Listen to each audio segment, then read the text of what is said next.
backwards. Everything's backwards. I'm like scrambling. It's a cool time of night. We're at the twilight here, so everything's like the So light is you're, perfect. it's 4 o'clock over there. Yeah, yeah, but it's getting dark fast. Yes. I Yeah. know, man. It's crazy. It looks like we got people popping in now. We're not getting notifications aren't going out. Oh, here they come. I'm going to play the intro and give them some time. All right. Yeah, Sounds good. we're filling up.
What's happening?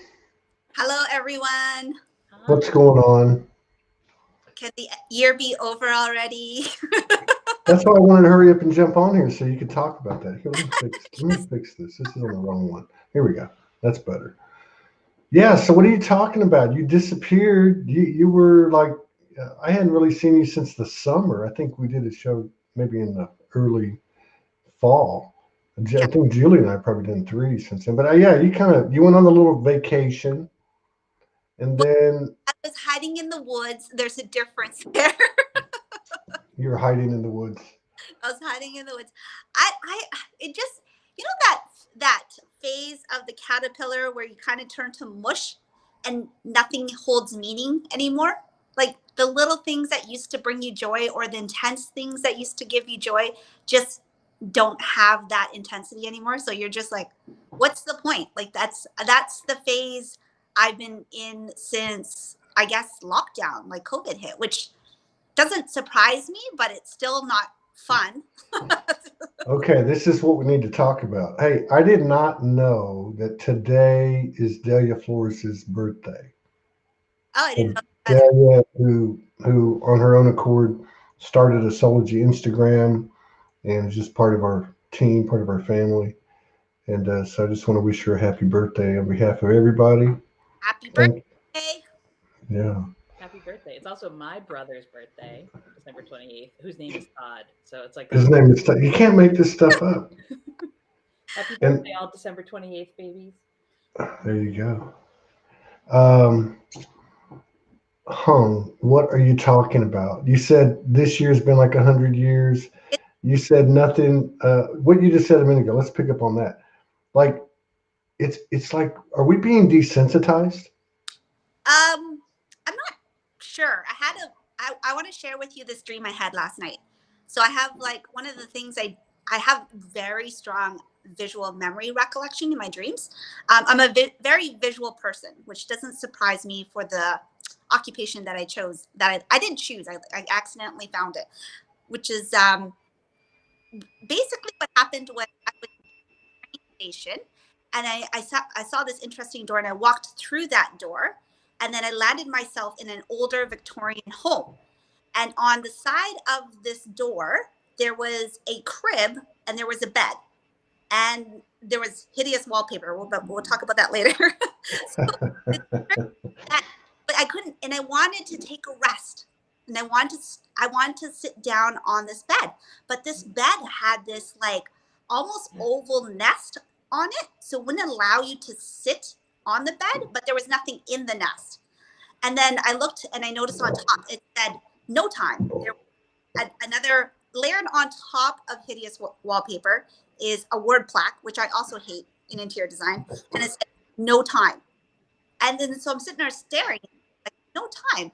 And this woman came down the stairs off of the docking, I guess the train station platform, came off, and she says, you're not allowed to stay in this passageway. You cannot stay in no time. You need to make a choice. And then she left. And then so I woke up and I'm like, I didn't sleep very well. I'm very cranky. I'm on these like antibiotics that make me want to vomit. So I'm not in a very good place right now. You're always fucking cranky, man.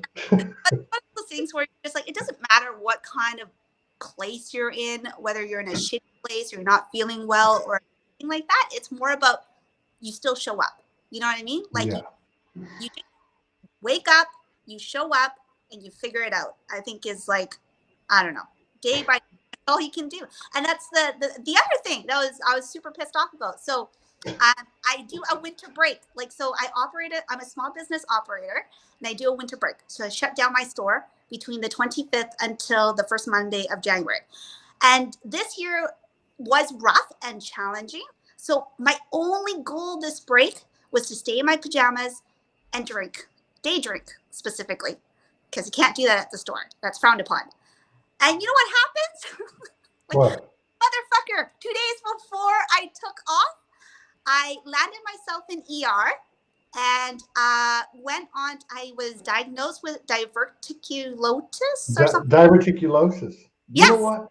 That's I think that's what Greg Prescott had, and I noticed when he came out with what happened to him, and healing, peace, love, and comfort to him, that I think there was 4 people I knew that had trouble in that area Yeah. at the So same time. wow, I knew he had something, but I wasn't paying in like close attention to what exactly what his diagnosis was. But that was my diagnosis, and what came out of it was basically I'm on heavy meds, antibiotics to basically reduce the inflammation of the large intestines, which is fine. I'll take the meds; it's not a big deal. I don't have anything attached to modern medicine or anything like that. But the worst part, this is the worst part. I'm not allowed to drink for 10 days. And I'm like, screw you, 2020. Yeah, that's the universe. That's the Well, universe for you. I just wanted to day drink in my pajamas. Well, I wanted to ask, I wanted to follow up on that with Julie, but now that you brought this up, let's shift it a little bit. Like, I don't know, whenever, like you just saying this right now, and then when I heard about Greg and all that, he was the 4th person I knew in a very short period of time that was having intestinal issues. 3 of those 4, now you're the 4th one of 5, diverticulitis. I know a little bit about diverticulitis because I had a relative that had it, and a very good friend of mine um, uh, that had it, and I knew him very well while he was going through it. It's very serious. But my question is, and Julie, you can start on this one. Is there something to the physical things that are occurring to people that seems to be less arguably related to their energetic makeup? You know, like is it something trying to come up? You know, do you get what I'm saying, Julie? Yeah. I'm glad you're feeling better, Hung, first of all. Like, enough to come on the show. I was kept texting her every day. I'm like, we don't have to do it today if you're not feeling up to it. I was like, Morgan called us up for a reason, right? Um, yeah, everything. I mean, for me, from my point of view, like 2020 has been this, like you're going to walk your talk. Like you can believe that, like you can shift your reality with your attention, right? And that we're all a self-healing mechanism. Like my body has the capacity to self-heal, and everything I encounter has an energetic underpinning, and the Mm-hmm. whole, like the global situation. It's been like really for me bringing that to the like, okay, you're having this situation. It's like, are you gonna believe and act with all the things you know to do, in that way? But yes, like everything that happens to us on a physical level, for sure, to me has like a energetic thing. And Yeah. if we're in this, like, if 2020 has been this like shift in the light body phase, and like a lot of us are getting a lot more work with plasma energy and metallics in Yeah. particular, and like all this stuff happening, is like, is it having an effect on our human bodies? Absolutely. And you know, this embodiment thing, and really releasing the density that's in your physical body, and for sure. I don't know. Well, I just mentioned it because I've noticed certain things in myself. I haven't had anything severe, uh, but I've also noticed it with people, like almost like an uptick. I don't know how to explain it, but like in the past, we knew from what we read and whatever we talked about or whatever we downloaded, and we just knew that the energetically it's all rooted there. But how do you get there? I mean, do we have to evolve to a certain place? And it just seems like toward the end of this year, there's been a lot of physical physical things happening. In fact, I was reading a post today, and somebody was talking about. Oh no, the article was about COVID-19, and they were saying that people, and it's the third time I saw the article, that people are experiencing the smell, the odor that have COVID or post COVID, I think, of fish and of sulfur. And I know, like my body, sometimes I smell metal, and it's been going on about a year and a half, and I feel like it's when the DNA is really transforming. I don't know. Hung, have you had any insight on that at all? Are you just in the recliner with the remote mode? Well, I know the energetic feedback boomerang effect is very instant, right? Hmm. Like anytime you are in a position where you plan something, you can forget that. It's not Mhm. happening. Right. Don't bother planning, because this is what and it's one of those things where it's just like I was grinding it through, kind of as a small business owner, grinding it through the COVID, and pivoting and really ignoring the fact that my body is burning out, but I'm just kind of grinding through it. So it's one of those things. And during the break, I was like, okay, body, I had a pact. You can fall apart on Friday because that's the last day of work. Because I don't have any plans. I'm not going anywhere. Just carry me through. Like I do that with my body when I can feel it's starting to break down. Just carry me through till Friday for my last installation for my project, and then I'm good. You can whatever you need to do to reset, I think is the big thing. Purge, Yeah. whatever. Just make me get through Friday, and then bam, Monday I was in ER. Be careful what you ask for, right? Yeah, it's just one of those things. But you got exactly what you asked for. It's one of those things. It's exactly what I asked for, and it's the cosmic irony is not lost on me. Trust me. But the other thing is, I think with intuitives, every intuitive has a hypersensitivity of one of your senses. And we're not talking about your sixth sense, because I'm just going, everybody has a sixth sense, and your intuition, whether you're aware of it or not, is always working for you, right? So my hypersensitivity is taste. Like Okay. my joy point is taste. I eat a lot. I love eating. I love the art of eating, everything about eating. I love cutting out coupons for eating, everything. So it's one of those things where it's just like when you take in so much and you're not being careful of how much you're taking in, you're also taking in your collective, right? And that's the point of transmutation, I think, for myself, Mm. that I need to be super careful about. So so for what you were saying, Todd, maybe I can go back and ask you, do you have a hypersensitivity to scent? Is that why you can pick up sometimes you can pick up sulfur in areas that need to be balanced? So for me, for example, I have like this god awful metallic taste that won't go away. And it happened when I was pregnant too. Like when I was pregnant with both kids, this taste never left my mouth until I gave birth. Wow. Yeah. I don't know. I don't know. And then getting back to the higher sensitivities. I mean, and then what you mentioned about the insensitivity, Yes. like Julie, okay, so like at a human level, are we becoming by human perspective only insensitive to allow for these higher sensitivities to come on board more? I wonder. Like the clairs and you know, telepathy. I feel like what's happening is that we're getting recoded, like each of our senses getting sort of like stripped for parts and rebuilt and recoded. Yeah. So like I know for myself it happened in February, March, early March. It's been happening straight along. But let's go back to answer Hung's question. I love that you talked about that, Hung, the taste and the like, which I'm a smeller and a hearer. So I couldn't pick one of those more than the other because they're both my like super senses. And I love that you're talking about that too, because I was preparing because we didn't decide what we're going to talk about today, right? It's always organic conversation here on Soulology. But when I was tuning in, I was like, oh, I have to talk to. I was kind of brought up in the yoga Ayurveda 5-element theory of the earth, water, fire, air, and ether.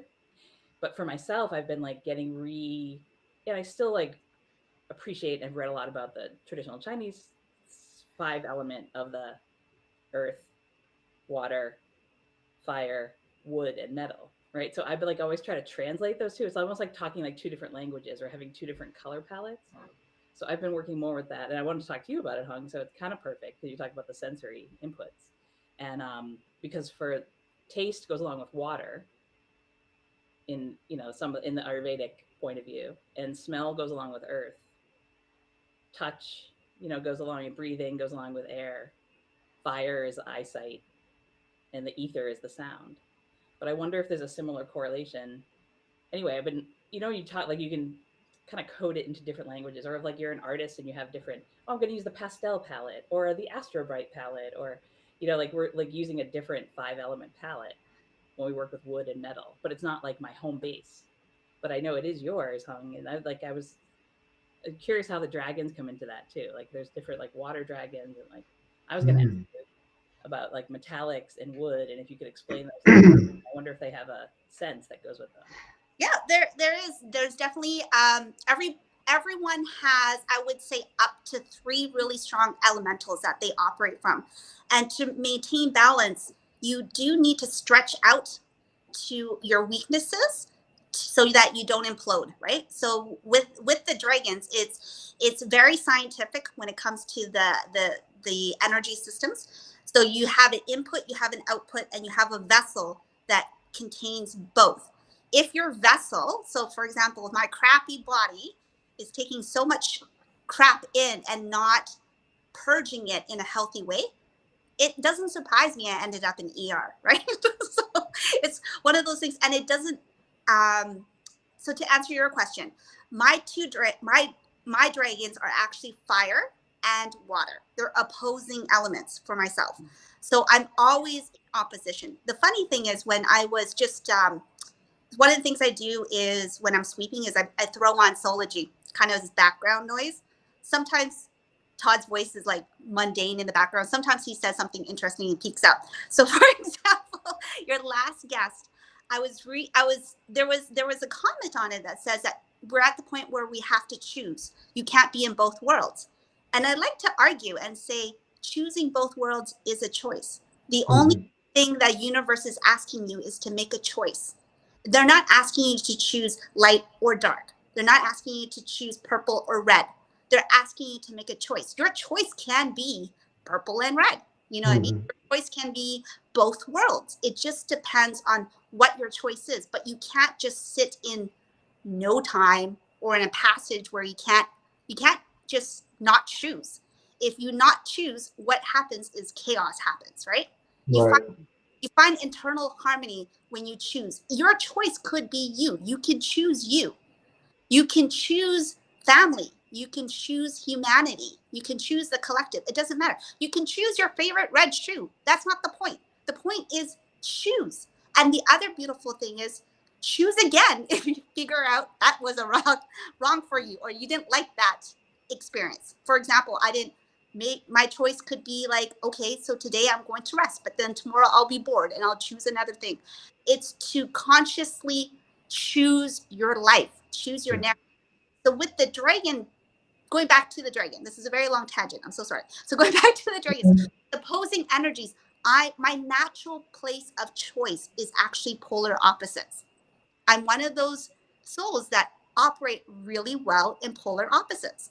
I navigate really well with polar opposites. That's what brings me balance. If you see my choices of friendships I made, you'd be blown. I have such a weird, diverse friends from very, like this community would call the Muggles community or the Unawakened community very 3D. I don't choose to say they're very, they just choose to dominate in the physical world. That's okay. You know what I mean? But I have that huge spectrum of people that live in a very physical world, all the way up to the people that don't live in that world at all. Like, and I have great friendships with all of them, but I like diversity. Yeah. No, I get what you're saying. Yeah. You know, two things. One, I totally resonate with having choosing. Well, the first thing is you're right. There's three choices. There's probably more choices than that, but the whole point is make a choice. I like that, and you're right. If things get stagnant, they get chaotic, and then the choice is kind of made for you anyway, right? Yes. But the other thing is I can totally relate to me, a big thing for me is open mindedness. Yes. Like people say open mindedness. I'm not knocking people and saying, oh, I know what they don't know. I don't. But I do know one thing, and that's one thing that the show gives me. You know, I had a show the other day. The guy comes on. I've gone through this energy before. There's nothing wrong with it. There is people have experiences. They get downloaded. It's a lot of information. It's a challenge to the human aspect. They want to tell the world. We've all been through it. Yeah. And so I caught it, and it took me about 20 minutes because I'm in the middle of this energy that we're all going through, and I have to come out of that, come out of that discombobulation, jump on a show with a stranger, and then here I am feeling this energy, and I'm trying to work the field. But it took me about 20 minutes to meet that energy in this field of potential. And I guess what I'm trying to say is I'm able to do that, I feel, on a personal level because I have tried to experience and not shun or distance myself from the extremes in this polarity, in this duality.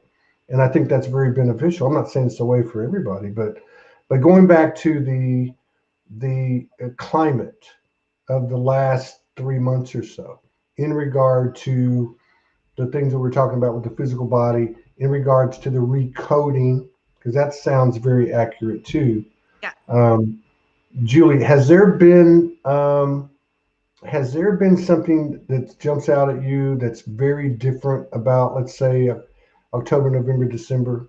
Like, and I'm going to talk about like what I've seen is the physical symptomatic stuff that you could say is ascension symptoms, or you could say it's your vessel getting prepared for the light body, or you could say it's just a physical element. But other things too, like almost like the closet's being cleaned out or something. I don't know. Have you felt anything like that? Yeah, for sure. Yeah, that it's been it's like the final, not final, but like a preparation zone for really getting rid of like this end of the year cycle feels like very potent, and like some of the planetary activities too. It's like that. Well, I want to say for Hung, like we talk about, like you're just a bridge builder, right? That's one of the ways that you and I connect. Yeah. Like building bridges between opposing polarities. Um, and it all like the collapse of the time thing and Hung's dream, and even like the Jupiter Saturn thing of like the bringing it all together in the oneness place and like the squeeziness. It's like we're getting that final like wrung out, squeezed birth canal tubey thing. You know, everything gets like um, squozed, which is not a It's word. closed. Yeah, Well, and it's like the things that can't like that we're gonna take with us to like the higher vibration, you know, the things that need to fall away. But yeah, people are getting all kinds of things, and that choice point, like you know what Hong was talking about, of like you have to choose. You know, it's like Yeah. the choice point has been up, but Yeah, that's a good point. I think that might be one of the best takeaways I've had, and I haven't done a lot of shows this month, but this month, you have to make a choice. I mean, you don't have to do anything, but I mean, making a choice is more of a conscious lifestyle than not making a choice, which we've been through in the Mhm. past, where it gets very chaotic, like Hung said, and then we all know what happens from the chaos. But it's almost like better to have an organized chaos than an unorganized, chaos that you're ambivalent to the way the universe brings it to you. You Or know. there have been, and this maybe is the same thing Hung was saying. It's like a collapsed on each other. There has been times a few years ago where we'd have a choice point, and then we'd have a break, and we get to Hmm. integrate and like rest a little bit, and then we'd have another choice point, and then we get to rest a little bit. This year has been like one after. It's like when you're in the Millennium Falcon and the stars are coming at you, you're in light speed. It's like you're going really fast. It's coming at you, so there isn't those pause points. There isn't the recuperation time. There isn't. It's like moment to moment, so we've kind of been in like school or preparation, like for what we're in now. Like now, this is like collective choice point, and it's there's a lot of people choosing not to be in their bodies anymore and not to be on the planet anymore. That's like globally. That's a big, Yeah, that's yeah. like That there's a lot of like it's from that extreme to like how we're going to interact with our families and friends on the day to day and so Hung, do you? And I know I can ask you a question, and you're gonna tell me what you think, regardless of what the hell anyone else thinks. But do you feel like that on as part of this thing that we're basically trying to describe that's occurred toward the end of this year, as what we head into 2021, do you get a sense that that the collective universal energy, the Holy Spirit, whatever you want to call it, that non-physical God substance that's beyond visible light spectrum, that's present, and um, something is expanding here beyond us or bigger than us. Do you get the feeling that we're going to be supported? Those people who have followed this guidance, the crazy people who have ended up where they're at because of the guidance, because what their souls led them to do. Do you feel like that vocations and initiatives and movements of this style are going to be supported as a result of this expanding energy? Or what are your thoughts on that? Well, the incoming energy is about creation. So a lot of people right now have a misunderstanding of what abundance is, right? So abundance is basically whatever gives you fulfillment and joy in your life. It's very simple. It's not a monetary value. It's not how cute you look on camera. It's basically, do you wake up and you feel joy? And it's joy is an instant access to the creation frequency. So if you are, and there's so much creation frequency, and that's what's frying our systems because our systems can't hold it all. So it's literally like vibrating and not knowing what to do. But so it can do two. But one thing is if you do nothing, it can fry your system. So the Hmm. creation energy, and it's about what brings you joy. It could be something very simple or it can be something very extravagant. So to answer your question without going on a tangent, because I'm very ranty today, Okay. which means I probably should get laid too. That's another thing. So Oh, she's with feeling better. creation, it's about accessing that energy, which, so for the light community, there is a lot of members of this identified light community that is in like still victimization mode. So yeah, what you're doing, you're kind of amplifying your victimization mode if you have not like understand the source of that programming is yourself. Like if yeah, you've not have ejected that VHS tape from like 1970s, sorry, honey, that's going to go on a loop and it will be amplified with this creation energy. And you're going to misread it as like, oh, the world's chaotic and I'm going to fall apart. I might as well die. You know what I mean? For those that are intentional and access the creation energy out of joy and don't have that victimization and say, wait a minute, yeah, stop. There's new technology. I don't need to put that VHS tape in from the 70s. I'm going to try this, whatever this new thing is. it's always been here, but now it's in here in such huge force. It's collapsing everything that doesn't work for you to help clear the way for you.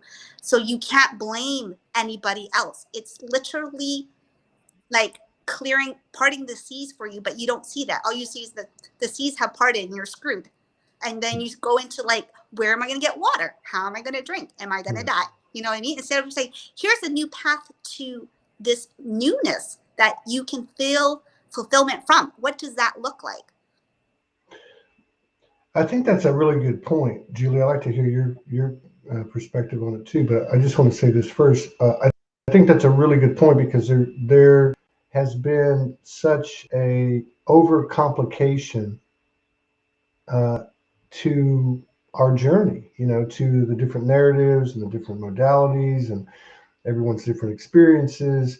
But I always feel like it's of these simple, profound truths. And what you just said is, like, is it from the point we get up in the morning to the time we go to bed, is it as simple as, and I think I actually agree with you, a choice between, as Joseph Campbell said, following our bliss or being in that victimization mode.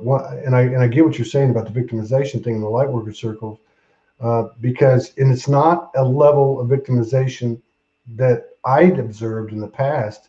It's a deeper one. It is a deeper one. It's an unconscious one in all of us that we carry when we think we're holding up the banner of some, specific movement or topic or on one side of an issue or another. You're seeing that with the politics. You're seeing it with the COVID, with the vaccines. You're seeing it with a few different things. But I do see it all smoothing out for the most part. I see a lot of people transforming. But in regard to what she said in regard to the bliss versus the victimization, Julie, is that a choice we can make without any of the other, stuff, without any of the narratives or the commentaries or the classes or the books? I mean, is this something we can consciously count on now? Choosing joy? Yeah. Okay. It's the only important choice. Like, because you're either in it or you're not. Right? Yeah. I mean, it's either you're like increasing your life force and your juiciness and your spark and your vivaciousness, or you're diminishing it. So it's, that's the like. It's somebody else's blame. It's you're being diminished in it because the rationale in victimization is it's not me doing it, right? Well, one builds up your energy and your light, and one depletes you. Yeah. So that's the choice. That's like choice point. Are you gonna like choose things that uplift you and raise your vibration and make you more powerful in the moment and give you more energy, or are you gonna allow things to drain and I like that. go the other way? I love that like VHS tape, Huong. That's a good. So, it already weeds out like people that weren't alive in the 80s anyway. But it's true. It's like that's even like it's a good use of technology upgrades. Can I like pivot back to like I want to talk about the dragons again? Whatever you know what? That's what I was going to bring up next. Go ahead. Yeah. So can you go back? You were talking about the 5 aspects of dragons. So you talked about the water and the fire. So like what are the metallic and wood, particularly dragons, like collective? Can you talk about that a little or a lot?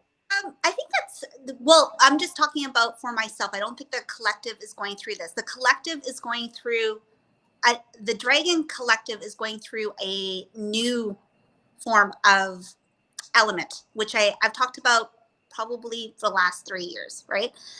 So it is plasma is the one that is entering the surface, but it has been, plasma is pretty fluid and can be misconstrued as destructive as well. So it's come in full force of COVID-19, which doesn't surprise me. Well, it's interesting. We talked about this at the beginning of last December, right? Or when you remember when you messaged me and you were like, "What's the next element of like blah blah blah?" Like we had this conversation a few years ago, right? Yeah, because Julie is a little bit more technical, so she can give me words that I'm like, what I know it, but I don't know what the human word is. Can you describe this? And then Julie gifted me the word plasma, because at that time I didn't really know what that was either. So plasma, for people that don't like, so plasma is gas, but it's ionized gas. So it's like, you know, usually we send electricity through a wire or through a conduit, but you can also send it like the valence electrons, the last level of electrons kind of like freeze itself up and then they're allowed to move through. So plasma is like most of the universe is plasma, and it's very much like a fluid. It's like the next element of water. You know, so we have solid, liquid, gas, and then the fourth element being plasma. So it's ionized or electrified, if you will, gas. So it's like a cross, if we want to try to figure it out with our human senses, like a cross between water and air, gas, Yeah, air. sort of, but it's like air. It's like have you gone into a science like Museum of Science place and you put your hand on the plasma balls? It's like the Tesla. It's like Yeah, yeah, yeah, balls with the like lightning, yeah, yeah. like it's like electric air, if you will, Hmm. like lightning gas. Far out. So the plasma dragons, what do they have to say to us today, Hung? They've been around quite a bit. Well, not for me. Not for you. I don't. Unless they come in on the sign of snakes, because all I've been when it comes to that side of it, I've actually have not had the traditional dragon experiences that I've had stopped on the onset of COVID-19. So in March, I went away to Mexico just before the world shut down, and I squeaked back into the country before it shut down. And the last message that the dragons had gifted me was there's going to be a mass exodus of people choosing to move on and basically move on from this dimension. But part of their work is because they're carrying away the density that is required, or you can say the density of the physical world that is required so that the new can be birthed, right? So that was back in March, and ever since then everything kind of transformed into like creepy snake visuals.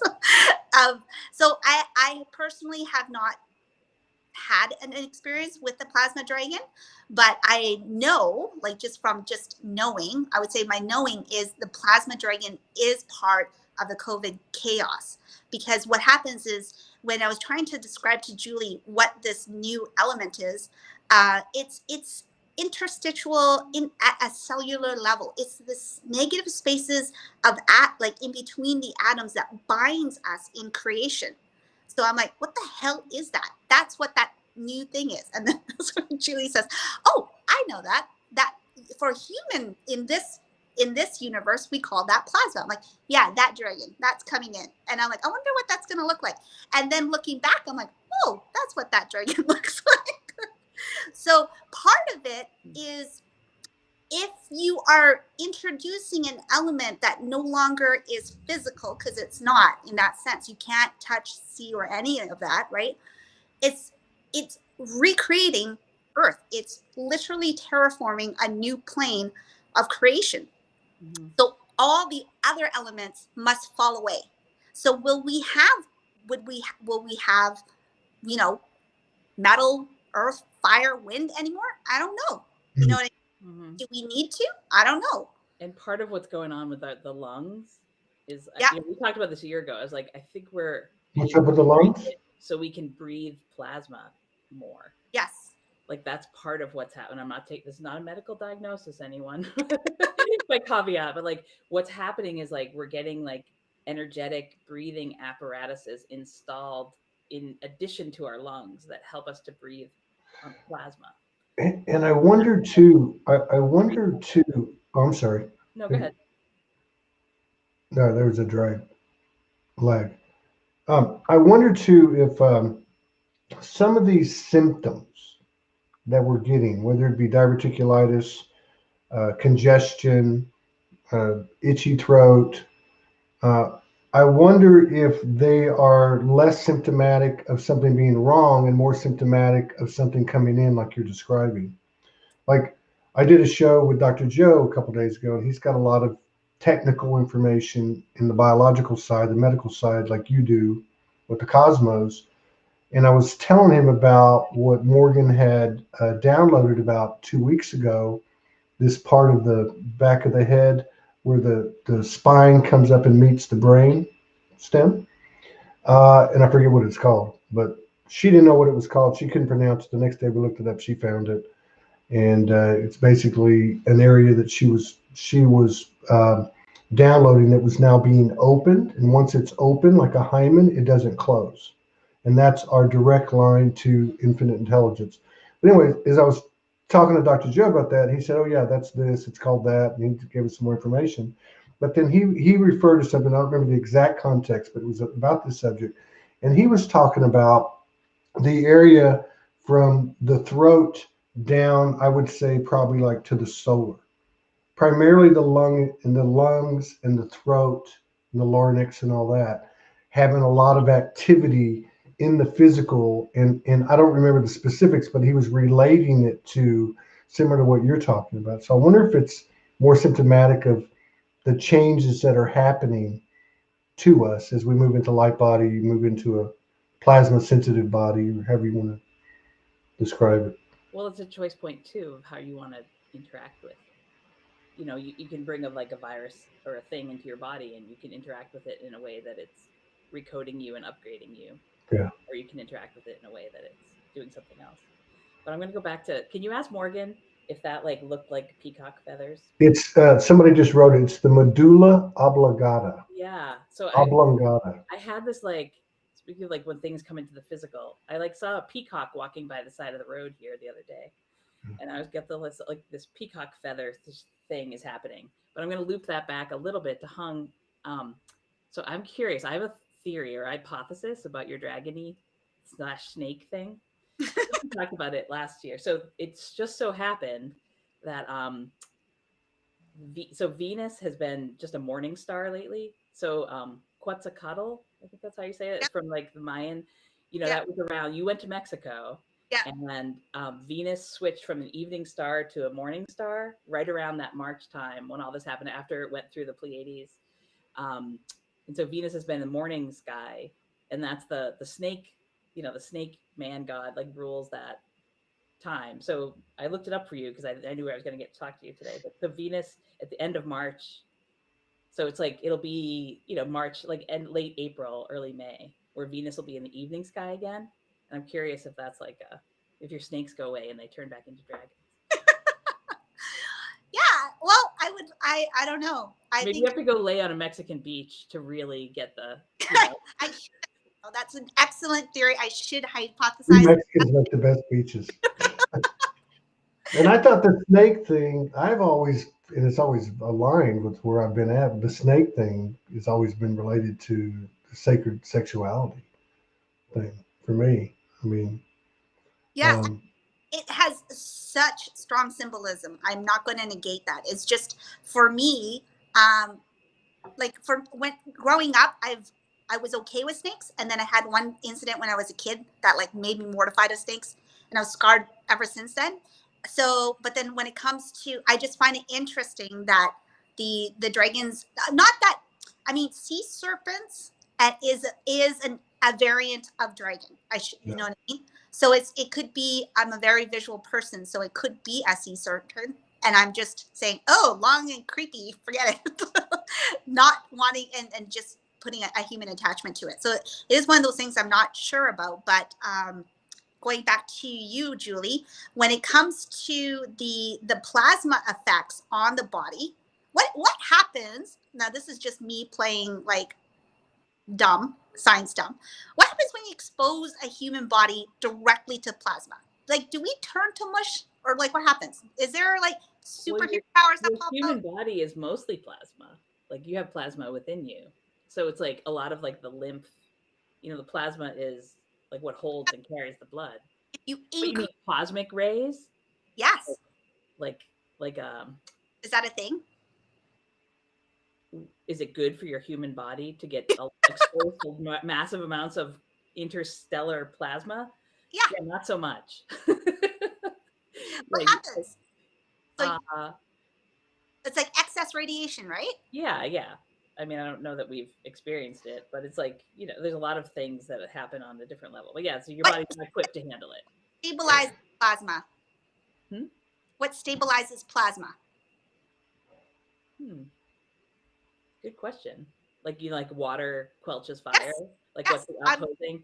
Maybe So I've had like, yeah, maybe that's the fifth, the next one coming online.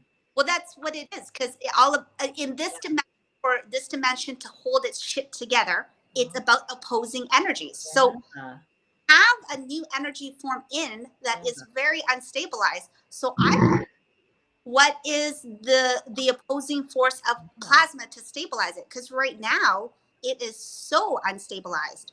So that's what I was trying to figure out. Chocolate. I'm on that, Hung. Yeah. I don't have the answer at the tip of my tongue, but I feel you. And it was interesting because I was drawing I'm like, so next year is 2021 is a 5-year. So I've like been drawing like pentagons and 5-pointed stars and like the I forget the artist. Is it Da Vinci with the person? Your body makes a 5-pointed star. Oh, you're talking about that famous picture, yeah. Yeah, and I was like, okay, I get the 4, and then in my head I was like, what's the 5th? What's the balancing? So that's cool that. Yes. I'm gonna. So I got a dragon thing. I don't know if it's gonna come in. If things gonna come out of it. I haven't seen a lot of dragon energy. Yeah, I don't know. And Morgan ever seen it like almost daily, certainly weekly, for probably a year and a half, and then it kind of died down. I'd say probably earlier this year, but in the last couple of months, I've had 2 encounters. One of them was a very strange yellow dragon. I was with Morgan when it happened, and I know it has something to do with the energy of what we were talking about. I don't know if it was associated with me, with her, but it had this very strange yellow, multi-yellow skin, and it had. I've seen some fierce eyes with dragons, but these eyes were like bulging, very loud, very pronounced, and the way it came in was quick, like so fast, like somebody just pulled a curtain back, and it got right in my face. I say palladium. Palladium. So was it in November by any chance? It could have been early November. Early November. Yeah. So I had I was working with my Andaras out in the field, and I was by this waterfall, and I have a elemental team. I have a silver, gold, and platinum, but I got the information to get like a lot more platinum in my toolkit because that's you needed it for this transition, especially the December, January time. So I had a new platinum one, and then the one that I had been using to stand in is like this yellow. I'll send you a picture of it if you want. If I could put my hand on it, I would. But it's like this yellow, orangey, kind of golden color. And it projected a dragon onto the surface it was on. I'll send you the picture of it. And when it told me, it was like, oh, it's a palladium dragon. Pleiadian. Palladium. Okay. So I didn't really know what that meant, but that's what I heard. So I went and researched it, and it was palladium is another metallic. But palladium. Okay, not Pleiadian. I got you now. Yeah, okay. Not Pleiadian. Oh, that's an interesting though. But that palladium. Okay, I got you. Working with that element, and it has the atomic number of 46, which was kind of interesting because it was right around. There was a lot of like election-y stuff, and the country elected their 46th president when that came through. And not that I have no opinions on that, either of those gentlemen on that stage, but it was just a lot of stuff that came in that palladium. So I've been playing with palladium and working with it. And I know it's cool. Like I went down, you're from Worcester. You lived in Worcester for a bit, right? Yeah. The Palladium, the old music hall that's in downtown Worcester. Did you ever go see? For some reason, now that you had said that word, it really jumps out. I don't remember that in Worcester. Anyway, I went down there with, like geek that I am. I went down there with my Andaras. I'm like, where do you go to ground in the palladium ray? Like, oh, I have a building that's the palladium. I better go there. And I had these like gold columns, and because everything's closed, nobody else was down there. But well, the reason I brought it up is because that yellowish dragon was so different than any of the ones I'd ever seen. It wasn't because of what it represented or the message it was carrying. It was basically, it just was in a different class. I'm not saying greater or lesser, but it just had a different feel to it. Now, I didn't think a whole lot of it. I didn't get stuck on it. And then 4 or 5 weeks go by, and I'm doing a show with a beloved sister. And because I know, regardless of the situation, whatever I'm seeing is for me. I know it is. Okay. So all of a sudden, I start to see her. Now she's a white dragon. Well, I was associated with her, but it was being shown to me this white dragon, and again in a class I'd never seen before. I liked the yellow one, but it was the polarity of the yellow one. The yellow one was very much like a Kali energy, like this shit's going to be cleaned up now. The white one was a white winged dragon with gold, kind of a gold diamond trim running down its spine. And so I guess what I'm trying to say is I saw these two, the only two I've probably seen in the second half of the year. They both had this different feel about them that I'd never seen before. There were also stronger visuals than I'd really ever seen before with dragons, and they seemed to represent polarity to an extreme I'd never really seen before in dragon energy. And for some reason, I feel like they were that they're both moving toward the center, but that's all I can really get out of it. Does that make any sense to you, Huong? Yeah, my whole body is lighting up. So I think the first question I'm going to ask is, I can't remember if he had an encounter with a celestial dragon before. Say that again. I can't remember if you've had an encounter with a celestial dragon before. Well, I don't know if I would know like what you mean by celestial dragon. But... So there's definitely different classes of dragons, right? Okay. So the ones that are predominantly people can easily access are the elemental dragons, because the elements are present on our dimension. So we talked about that at quite a bit of length. And then the next level of dragons is basically the galactic dragons, which are from another dimension. And some of those dragons are allowed to interact in our dimension, and some of them are sneaky and they're here even though they're not supposed to. The creator dragons, which are part of the celestial dragons. So the celestial dragons do not belong to any dimension. They're kind of non-denominational, and they only show up when it is a time of great creation where things are huge and collapse. Some people have been able to access celestial experiences. So it's kind of like if you are able to master all of the opposing elements present in your dimension, then you can experience a celestial dragon. That's the only time. Well, I would say, based on what you just described, I would say I definitely have had experience, obviously, with those more rooted to the earth, the elemental, and then the galactic, absolutely, with Morgan many times. And I would have to say that these two would fit the description of what you're calling a celestial or creator dragon. Although I think I've had experience with a creator dragon, but Morgan and I won, if I remember correctly, which was white or silvery white. But yeah, these two seem to be, I would say seem to be off universe. Like, like off universe, like off multiverse, like, and they just carried a certain power, that was something I hadn't seen before. So I know it's significant. Can you look at your screen for a sec, Todd? My screen's really tiny. You know that, right? I know. Let me centralize her on here. Let me see what is that. Yeah. Wow. Oh, it took me a second. Does that look? I'm holding my phone up. It's not the best definition. That one feels very galactic to me. Yeah. That's pretty far out. But to me, that's like, I don't know. That's not. Yeah. That's not what you saw. It wasn't the color. That's not the yellow. The visuals, these two that I had with these two were I would almost have to say they were like seen with my physical eyes. They were like on the very cusp of where I guess third eye meets physical eyes vision, and they were both very quick. They were very quick and they were very pronounced. And like I said, I didn't really think about after the first one until that white one showed itself, and then I'm like, okay, something's going on here.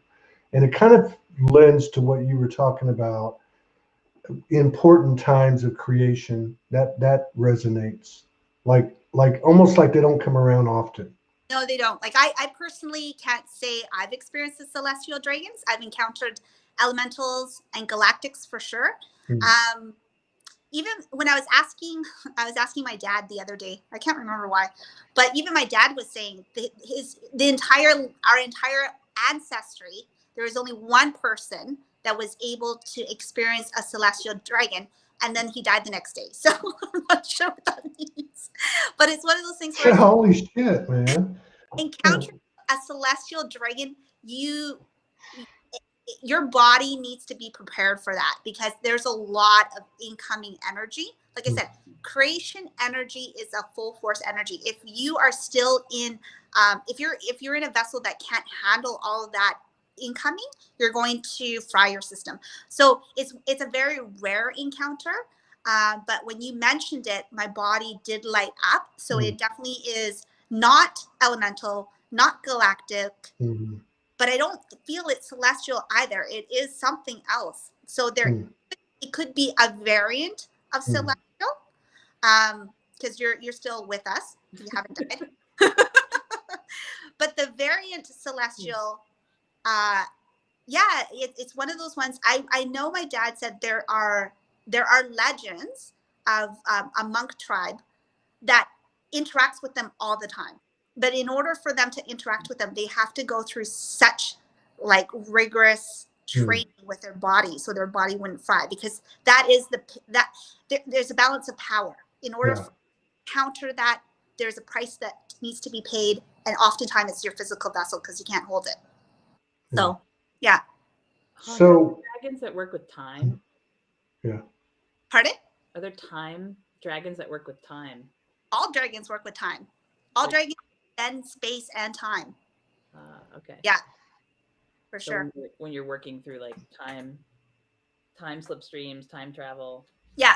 Dragons around is a common. Yeah. If for dragons, that's like nothing. It's for us. It's something as mundane as opening a door. That is what the time and space continuum for in dragon creation is. They just open that door. There's no such thing as time. If they wanted something, right? Or if they wanted to go back, not that there's back or forward or anything, it's just now. But for them, for us, we don't have the capacity to understand that. Like our brain will blow up if we didn't have a history, we didn't have a present, we didn't have a future, right? We can't hold all of that. So for dragons, it's just like, what movie is it where this, I can't remember, but there's a Hollywood movie where he entered a slipstream and it's all books, and he had to communicate with his daughter by tapping. Oh, that was Interstellar. Yes. So that's how dragon world looks like to them. They can access anything at any time, all at the same time. It's like crazy. Oh, that's cool. Yeah, I don't know. I now that I'm thinking about these two incidents, I don't want to go on about it, but they both seem to have a very clear. Part of that difference was they had a very clear, distinct message, and it was very much. It was very. I understood that what they were presenting was occurring in that moment, like almost like it's done. Like it was very emphatic. But yeah, I figured you might know something about it. What about what's that? How was your physical reaction after the experience? Well, the first one, the yellow one, it kind of shocked me. And I was kind of like, whoa. We were sitting down here in the garage talking late at night. And we were in a pretty deep conversation. And I started to attach it to the conversation. I thought, oh no, I'm not supposed to do that. So later on I went back in, and it was a little bit, it wasn't scary, but it was almost scary. And I've only had 3 occasions where I got scared before since I woke up. The white one was the opposite. It's like having almost like having an out of body experience where you don't want to come back, or near death experience where you don't want to come back. Yeah. That feeling of peace and love, and that frequency or vibration or field, and you're just like, I don't want to go back. What the hell do I want to go back for? I felt very light. I felt very light when that one came. Yeah. What about and I know what you've gone through recently, Huong, and What about you, Julie? Have you been flat on your ass at all in December? Me? There's a lot of people have just been taking me time, right? No explanation, no Yeah, I haven't had nothing, just shutting down. Yeah. I mean, no, I haven't had that. The last few days I have been sleeping more and Hmm. absolutely could be asleep right now if I had that Right. option, you know, like in general. But I have not had a laid out December. What about sleep at all? I mean, I know the last 10 days, I've probably had 5 or 6 nights where I've pretty much watched the sun come up. And I'm working in the studio and I'm not tired. And I can't explain it. Sleep's but definitely been a disrupted or like a cyclical. It's been on and off a little, like in my house. There's been Yeah. days where we've been like up, you know, like when the energies are coming in or something's going on, and then times where we're like everyone asleep, but it's been up and down over here. So yeah, it feels like a hibernation. Like the energy of the winter has felt like a hibernation to me, or the Like latter part of the year. bear in a cave, Yeah. bear, lots of bear hibernation, slumber. I don't really message anybody, but I messaged a friend of mine, one of my sisters, and I told her yesterday, and all I did, I just told her, I said, I don't know what's happening. I feel like a lion. Like I feel like, you know that old saying, you're all dressed up, nowhere to go. I feel like a lion just got out of the cage, and I'm looking where I'm supposed to go. Like I feel like this incredible power. I don't know what to do with it. I don't. I'm just like, what?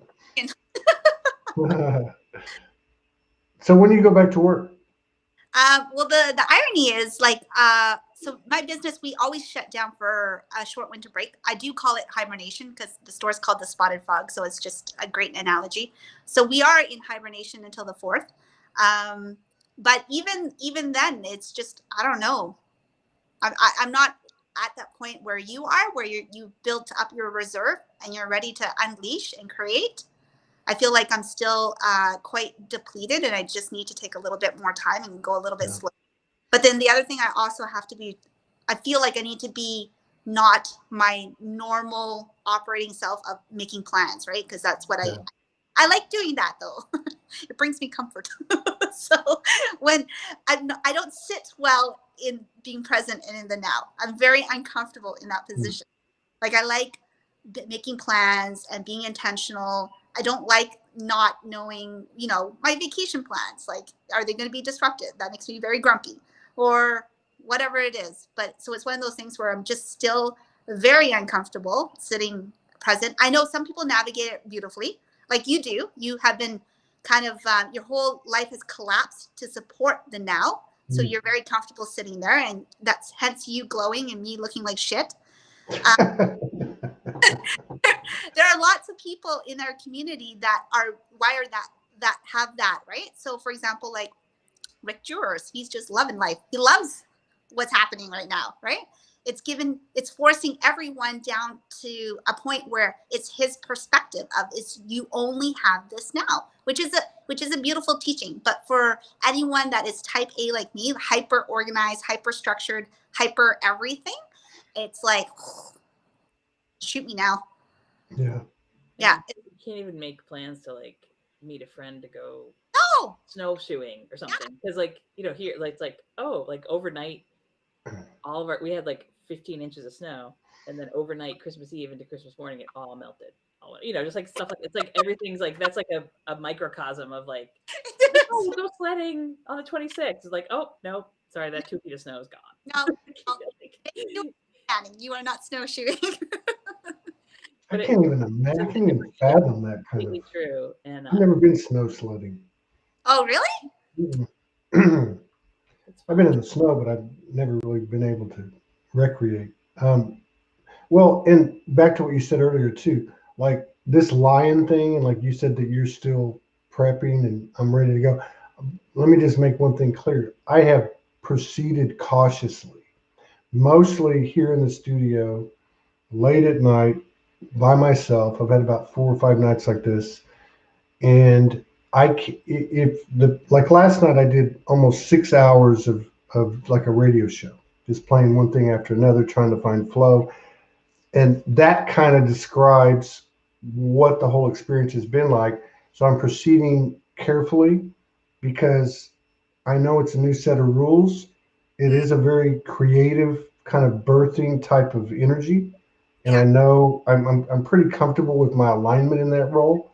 But what I don't know is or what's different is where do I step next? It's kind of like what you're talking about. You're comfortable knowing this and knowing that. I've had some of that pulled away from me, but I can also see that something has presented itself. And I know this isn't about me. This is a collective energy. How do you proceed? I guess, and to me, it seems like it's a very much, uh, a day by day thing, like a moment by moment thing, which I guess is being present. No, I totally feel you. And then this is traditionally a part of our collective part where we reflect on the year because we're near the end of the year. And then we make plans for the new year. So you have a better experience and you feel a little bit more fulfilled in your life, right? But I can't even make plans to break. I can't even make plans of dieting. So I can just like not diet. You know what I mean? So it's one of those things where it's just there is no time. You can't even do that. Like this is the precipice where we always clear out and to bring in new energy of the new year. But everyone is cautious because we're like, was 2020 really bad? Who knows? Maybe 2020 Compared to what, right? feel the intensity has been so leveled up. And like Julie had mentioned, we had no platform, no plateau to integrate. There is no plateau that existed in 2020. And we don't know what to do. Like, how do you integrate without a plateau? And I think that's the feeling of uncomfortableness. Like when you almost, and I think that's part of being desensitized, where all the chaos of the world, you don't even blink an eye anymore when people drop like flies around you. Like it's almost to that point. And so you going back to the top of the show to round it up, it's just like you feel like you want it to be better. Like I feel the collective, everybody in their heart of hearts wants things to be so much better.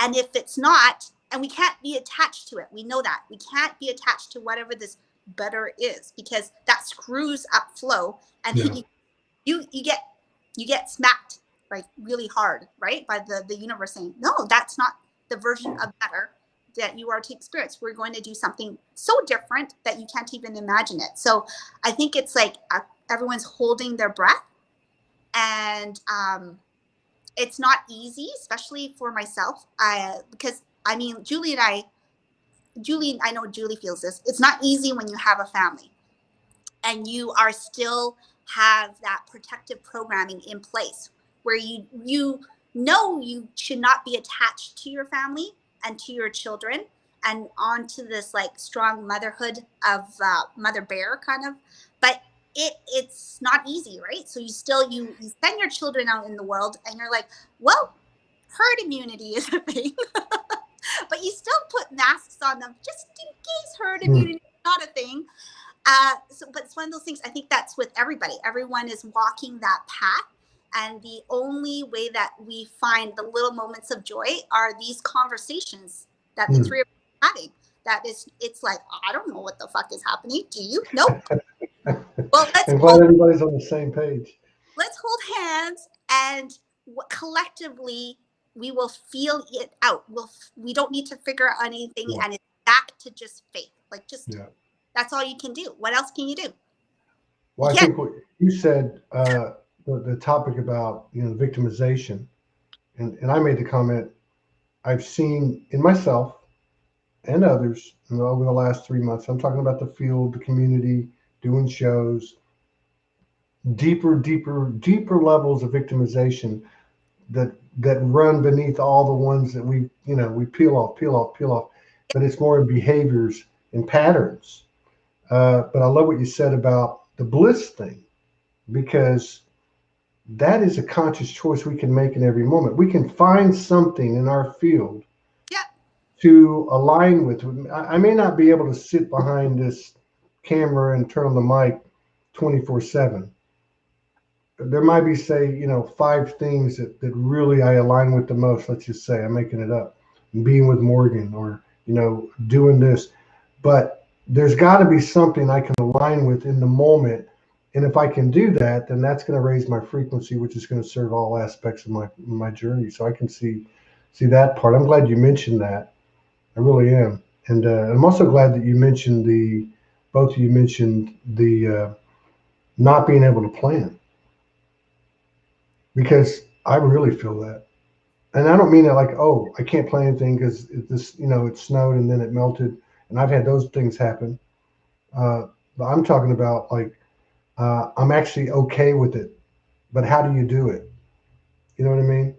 Like a couple of days ago, I just came in here and said, I'm going to do a show. I found somebody, we jumped on, we did a show, And I threw some music in between, had a few breaks and a 2-hour show. I don't know, just new stuff. It's just like, it's something new. Yeah. And part of that something new is, and I keep joking about it. What am I going to do? Get up every morning and then just,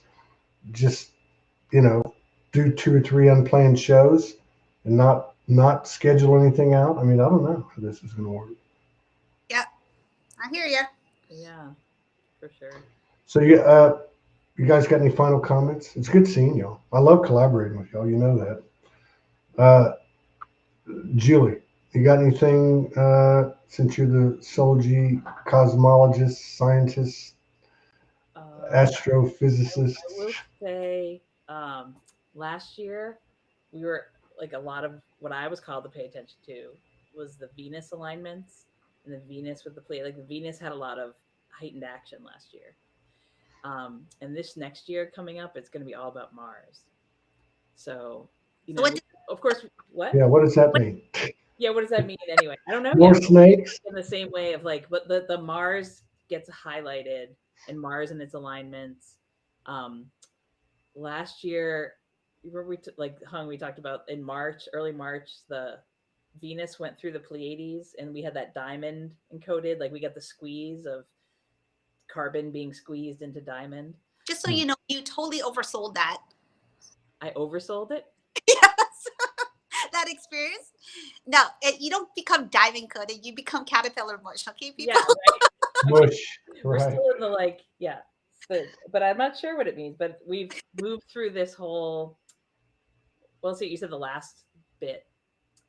But even when Hung was talking about you're talking about people and their reactions, as what I was hearing in the background, you talked about, and we've also been under the Jupiter Saturn thing too, of that conjunction. But that, Jupiter, it has the planet of the guru, or the like charismatic teacher quality, and Saturn is the like accountability.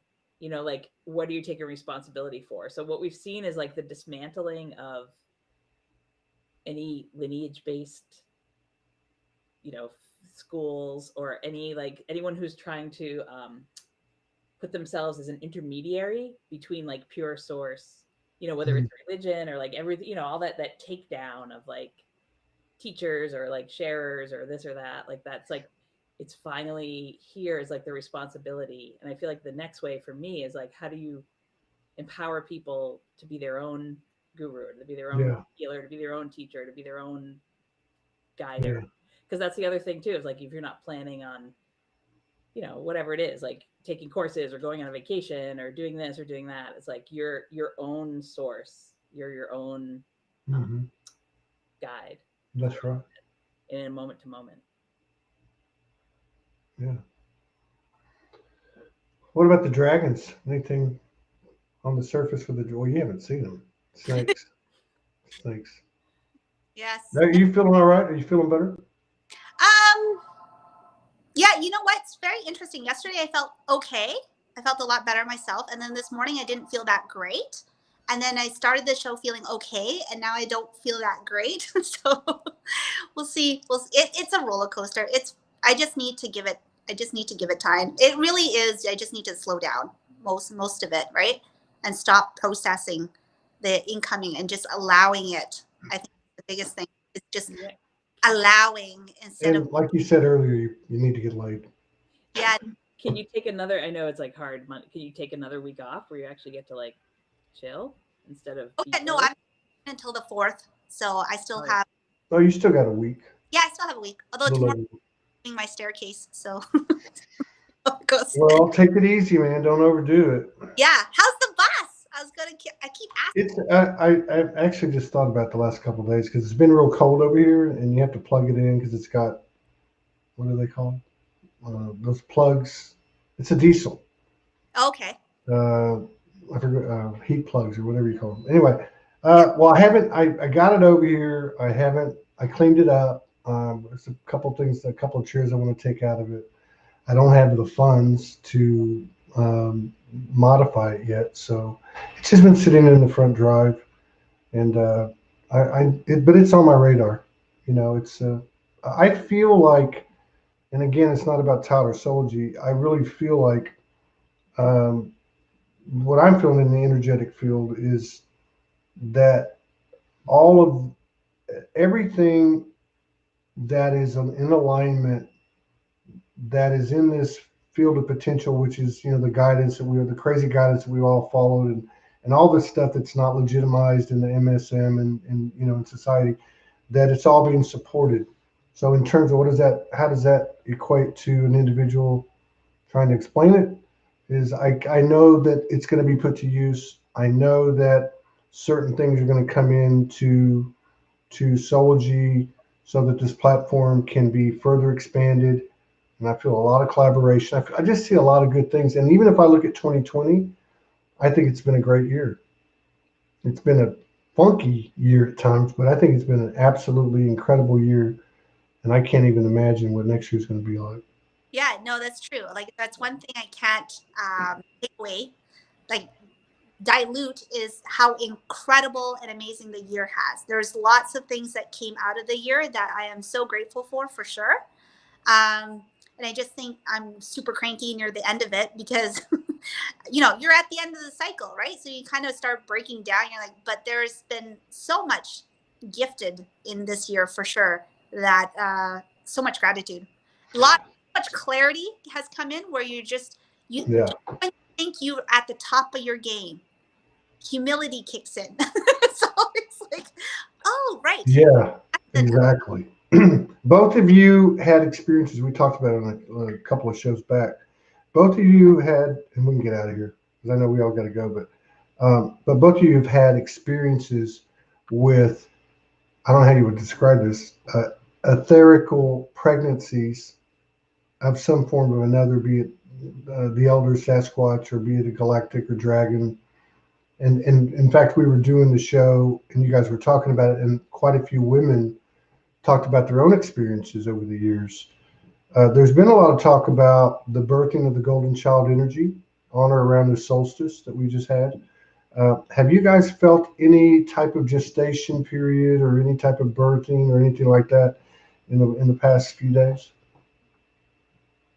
or leading up to it? Julie? You want to? Yeah. For sure. Yeah. Yeah. Um, mine was, I think, earlier in December, very active, but it's been very, very active. It's a whole nother. It's a big question to wrap up the show with. That's another show. But Absolutely. we'll have to plan on it. Last time we talked We'll have too, to plan on it. but that not so much. I haven't got any personal intel about Golden Child, but I had a lot of Galactic Center action. But I kind of equated that, like, you know, the central sun. So energetically, the same type of feeling, just not. Maybe I don't, because I can't speak of what, like, I don't get the intel for the Golden Child thing. Yeah. For me, I have had quite a marked like etheric action in the birthing department. Okay. More on a galactic level, like galaxies, as opposed to like individual star action. Right on. So to bring it down to like a mundane thing, is when I was researching and being like a little bit geeky, my daughter, who turned 6 on December 18th, when I was looking at her chart, it's like she is born in alignment with her sun is in alignment to the galactic center. So for myself, I was just like, well, I can just, like, I have one at home. I can just play with her. Right on. Galactic center baby, you know. So having her 6th birthday, but like everything's, you know, it's a tricky year to be. It's certainly a tricky year to parent, for sure. Like, I can't even imagine. and you know, the like, oh, I just want to go to a bouncy house and like have my friends over for a birthday party, and like just the simple thing, you know. And it's like, of course, thank goodness we're all healthy and happy and all that, and I could feed them food, because I know a lot of moms out there, you know, in different circumstances. But it's like, you know, how do you make things? It's like, I guess, I don't know. I'm Right playing with on. golden children. Like, that's one thing Hung and I bond on. Like, we're the moms of the human kids. Yeah. Yeah. Well, yeah. Keep them like That's an understatement, though. play and flowing. Because that's an understatement. Because one thing that's happened too this year is it has been, at least in the Soulology field, you know, and beyond, I guess, with people that we collaborate with, but had one thing that's happened for certain this year has been the rise of that um, energy that is represented in the physical by children. Like, you know, there's so many different stories, like Mary Rodwell, uh, quite a few people I've talked to, their kids, you know, we've either had them on or they talked about them, what these kids are pulling in. I mean, just from an energetic standpoint and a non-literal standpoint, I don't see how that can do anything but enhance us. You know, So these many, like, the work with the children that's happening right now is like so multi-dimensional and multi-layered. yeah, It goes from like the mundane, like human kids that we've all get to parent here on Earth, and then there's the, you know, a lot of the children that are like, there's been the freeing of the children and the captured children, and the get, you know, working against trafficking and all that sort of thing. yeah, Not against anything, but like working to free. There's the Kid Collective and Souls, you know, generally like the like tortured souls of children, and like bringing all their souls through to freedom. yeah, Friends I have, you know, collectives that are working on that. Um, there's been a whole thing of like birthing the inner child, and your, you know, reparenting your inner child. Um, Grail children, there's been a whole thing, and that we shouldn't get into that, but like that whole bloodline activity. it's a whole other story. You're Yeah. right. I mean, a whole other show. It is. That's a big subject. We could do that. We Like, could tackle that one. Maybe we could tackle that one or three this next month. Whole series, whole series of shows. What? I don't know how to A answer series of that, shows. but yeah, there's a lot of birth, and there's like there Yeah. are a lot of ladies experience a lot of birth things, Yeah. sure. And then Yeah, I've seen them writing about it. the time of, you know, the Christmas time is like that whole, you know, birth gets like kind of a front row seat. I thought maybe I was going to join it because my stomach was getting bigger and bigger. But I figured Like I'm starting to fast today for 3 days and see if I can work on that. If it gets bigger, then I guess I'm going to have a golden child physically. Well, fart it out, Todd. That's the best way. The plasma babies, you got to just fart them out. That's one thing about you two. There's always great substance, but you never know what they're going to say either. They're capable of saying anything. They're all down to earth and real. Well, let's maybe do it again late January. We can talk about kids. yes, yeah. No, there's that, like a whole nother. There's like, because there's, like Julie said, there's so many multi layers of it. So what I think you're looking for, Todd, is asking if there's any intel on a union of twin flames that produce a third energy, and I think that is super specialized, right? So for you and Morgan, I can see that topic. Not that everyone has missions. Yeah, no, I get that. Yeah, I was laughing because Julie was laughing. I didn't know why she was laughing. Everyone has strong missions here on whatever that is, right? And so for Julie and I guess because we're still in the early rearing stage of the parent spectrum, we can't see possibly trying to bring in a friggin' third golden child, because we have two that already fry our systems, right? So both our daughters, like Julie and I, have very similar children. Both our daughters are like feral, and our sons are so sweet, well-mannered, intelligent, balanced. Like everything that your pride wants is in the boy, and everything that you're embarrassed about is in the girl. Payback time sounds like. Well, and actually, what I was actually referring to is, I guess, But what? So, No, huh? Oh, I'm sorry. Go so ahead. back to you. So Julie and I are at that stage where we're still handling the child in front of us. You Yeah. and Morgan are at the graceful stage of almost like basically you're ready. You have the capacity to take on another child, right? Whatever that looks like. Yeah. So it'll be really interesting when that child lands, how chaotic your life gets, because that child is going to land just like your human children. Yeah. And you guys will be like going through what the human experience was at, but at the like astral level, which I don't even want to get into because that sounds like super chaotic and cycle. And only insane people should tackle it. Yeah. Well, yeah, like It's what I was referring to was like, where that the non-physical, I guess, meets the physical. Where, okay, so if I had to like um, sum it up in a sentence or two about what I'm trying to say about these children who have a physical presence in on the earth at expanding numbers, is that what I'm watching is they're not accepting the norm. That's right. They're pushing back and going, I don't want to do that. Or like my daughter would tell me, I do what I want.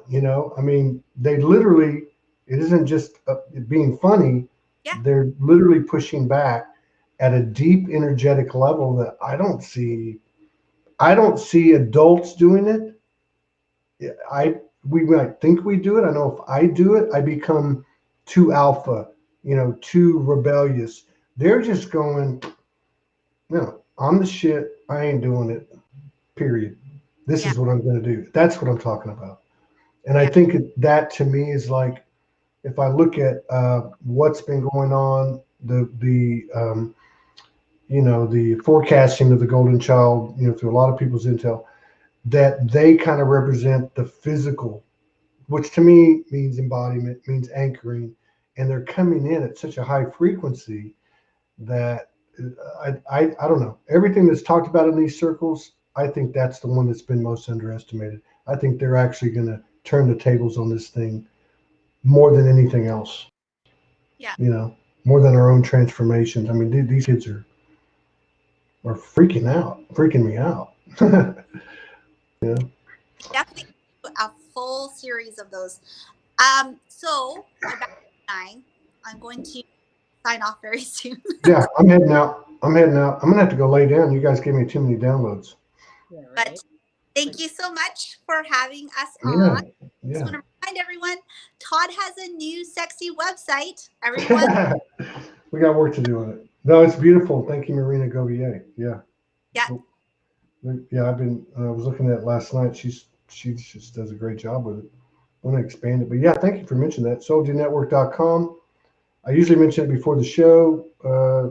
David Icke is coming on after having to reschedule. He's going to be on very soon, first part of January. I'll put the date out a couple days before the show starts.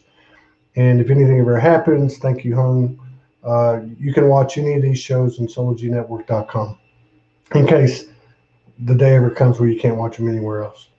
So thank you for mentioning it. Good seeing you, Julie. Good seeing you, Huong. All blessings to you and your family. And thank you for getting, having a little fun with me today. And I'll see y'all in 2021. All right.